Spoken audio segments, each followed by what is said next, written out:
PDI Perjuangan terima dana hibah parpol 28 miliar dari pemerintah. Partai Demokrasi Indonesia Perjuangan atau PDIP menerima dana hibah parpol senilai 28 miliar dari pemerintah melalui Direktorat Jenderal Politik dan Pemerintahan Umum Kementerian Dalam Negeri. Penyerahan dan penandatanganan dana diterima langsung oleh Ketua Umum PDIP Megawati Soekarno Putri di Sekolah Partai Lenteng Agung, Jakarta Selatan pada Senin 31 Juli 2023. Bantuan yang diberikan kepada partai politik ini akan digunakan sebagai dana penunjang kegiatan pendidikan politik dan operasional sekretariat partai politik.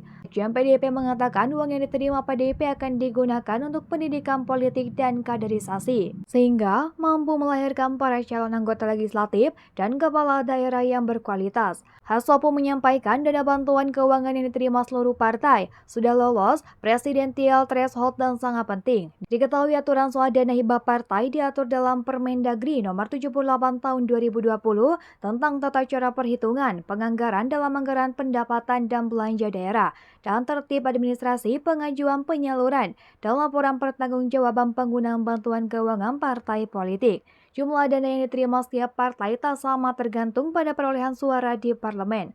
Menurut Peraturan Pemerintah Republik Indonesia Nomor 5 Tahun 2009 tentang bantuan keuangan kepada partai politik, Bab 2 mengenai pemberian bantuan keuangan, Pasal 2 ayat 1 berbunyi, bantuan keuangan kepada parpol dari APBN atau APBD diberikan pemerintah setiap tahunnya. Pasal 2 ayat 2, partai politik yang dimaksud pada ayat 1 adalah parpol yang mendapat kursi di DPR, DPRD Provinsi, dan DPRD Kabupaten atau Kota. Pasal 2 ayat 3, bantuan keuangan sebagaimana pada ayat 1 diberikan secara proporsional yang dipenghitungannya berdasarkan jumlah perolehan suara. Selanjutnya dalam bab 3 mengenai pengajuan dan penyaluran bantuan keuangan, Pasal 6 ayat 1, pengurus partai politik mengajukan permohonan tertulis kepada pemerintah atau pemerintah daerah untuk menyalurkan dana bantuan keuangan ke rekening kas umum partai politik. Selain itu, Pasal 7 ayat 1, pengajuan permohonan bantuan keuangan dilengkapi dengan persyaratan administrasi sebagai berikut. Penetapan perolehan kursi dan suara hasil pemilu oleh KPU, susunan kepengurusan partai politik yang sah,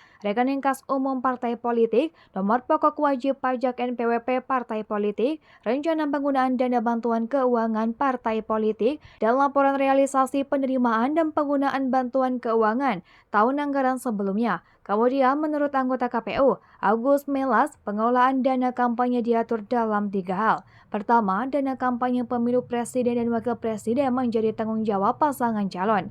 Kedua, kegiatan kampanye pemilu anggota DPD menjadi tanggung jawab masing-masing calon anggota DPD. Ketiga, kampanye pemilu anggota DPR, DPRD Provinsi, dan DPRD Kabupaten atau Kota didanai dan tanggung jawab masing-masing partai politik peserta pemilu.